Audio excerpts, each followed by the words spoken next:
Yeah, I would like today to show you, I think guys, you just are forgetting about what I was explaining to you some time back. Where I am, I'm at the section of alfalfa. I've talked about alfalfa many times. You know, in the village, sorry, in the garden, I've been showing it to you for quite some time. And right now, let me show you how we process it. And actually, also, I'll show you as time goes on, I'll be showing you how exactly we're going to do pellets out of them. You know, we move slowly by slowly and we reach at a certain level. So basically here, alfalfa grass, I think most of you guys, you know it as lucern, and we've done it many times. I've done a lot of videos about them. This was cut uh, like a week ago. We cut this down and we semi-dry it. I think you guys, you get me very, very well. Semi-drying doesn't mean drying it completely and fully. I think you can see, if you look at this, these are still green, you know, and this grass always loses the leaves. If you over dry it, you're going to leave all the leaves. So if we take this and give it to the goats would love, you know, are pickers. We've said this many times that these goats are pickers. They only pick up only these leaves, and then they eat maybe like a small stem. And basically, me as a farmer, I want to utilize everything. You guys, I don't want to be lazy. I don't want to be reluctant. I don't want to be a waster. Like the way you see some of us in our country, we have rains, but we don't know how to use the rains. We have grasses, but we don't know how to use the grasses. We burn it. We do a lot of things. I'm not criticizing you, but I'm telling you the truth. In Eastern Uganda, people do a lot of planting of soya, and then they sell the grains and they leave the leftovers and burn them. For my sake, I'm telling you the truth. Me, I believe that the protein that is in the soya doesn't stop with soya alone, but it also stays. It doesn't stop with the grain, but as well goes into also the leftovers, the stem and leaves. My simple request would be, if you plant soya, you take off your grain like the way you want. The leftovers, crush it like the way I'm going to show you how we crush alfalfa, then make a powder. You can even make pellets out of them, or you feed it to goats in a powder form. That is a protein.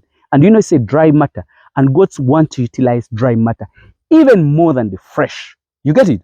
So this, me, I don't want to, you know, throw away anything. I want to utilize everything. So instead of feeding my animals to the bells, I make bells out of this and I feed it to them. I crush it and I make it into a powder. So when I make it into a powder, I'm not losing anything. Goat will eat everything. So in this, I can add in the crushed Chloris guyana. I can add in the crushed Bracharia molato. I can as well add in the maize grain or broken maize. You know the reason? This is super protein. If I add in the grain, that means I'm adding in more carbohydrates. So that means I'm adding more energy. The animal will have the muscle and will have the fat. I told you, let's think about a marbled meat, because where we are going in the country, we are going also to be like UK. We're also going to be like America. Like people are specifying on what they want. Not every meat that people want it. They want first class, second class, and the ordinary class. So that means if you are selling the marbled meat, it's too expensive. That's why even goat's meat is more expensive than any other grass. So back to the point, this grass, the alfalfa, this is 1.5 months old.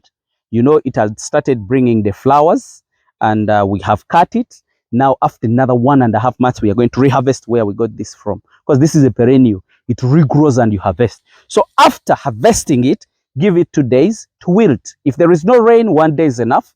Stays with a color of green, like the way you see. Bring it here, and then we crush it into a powder. So this is my machine that I use to crush this. It's a huge machine, but these machines have different classes. Like the way you know, this is a big one, depending on its horsepower. This is 13%. Sorry, this is 13 horsepower. And you know, it's around 7 to 8 millions. You get? It's the one I use to crush. Then I crush it and I make this powder. You get? This powder, it is not waste at all. Easy to store, can store it for a longer time. You can mix in all other things that you want. Let's say vitamins like concentrates like premix, which has a lot of protein. You can even put in mineral salts if you want. And then you can even crush Chloris Guyana and also put it here. Bracharia molato, you can put it here. If you have broken maize, you can as well put it here. So this is the easiest way of storage. Whatever you see there, those are my silo banks. I already have sugar graze food there, ready stored. Actually, it has taken there a full year. So I'm waiting for that dry spell that will, put me down, and then I bring it up. So basically, that's what I wanted to show you, and I would like to show you guys how this machine works, because when you open up here, the grasses will not be broken into this small particle. It will go through here. It will just be broken a little. And then if you want it to be broken into small particles, it will be down here. So what we do, if you want to open for, to crush it into broken maize, then you also let it pass down this side. So basically, those are the two ways. So I want to run this machine. I know you will not be happy so much with the noise and the sound that will come out of it, but that is fine. Bear with me, and then we see what to do. I think you can see my operator is really looking very, very nice. But basically, I always advise him to put on the mask, but I think he doesn't want to put on the mask. So basically, that is it. And myself, I'm going to run it, and you see how we basically do this.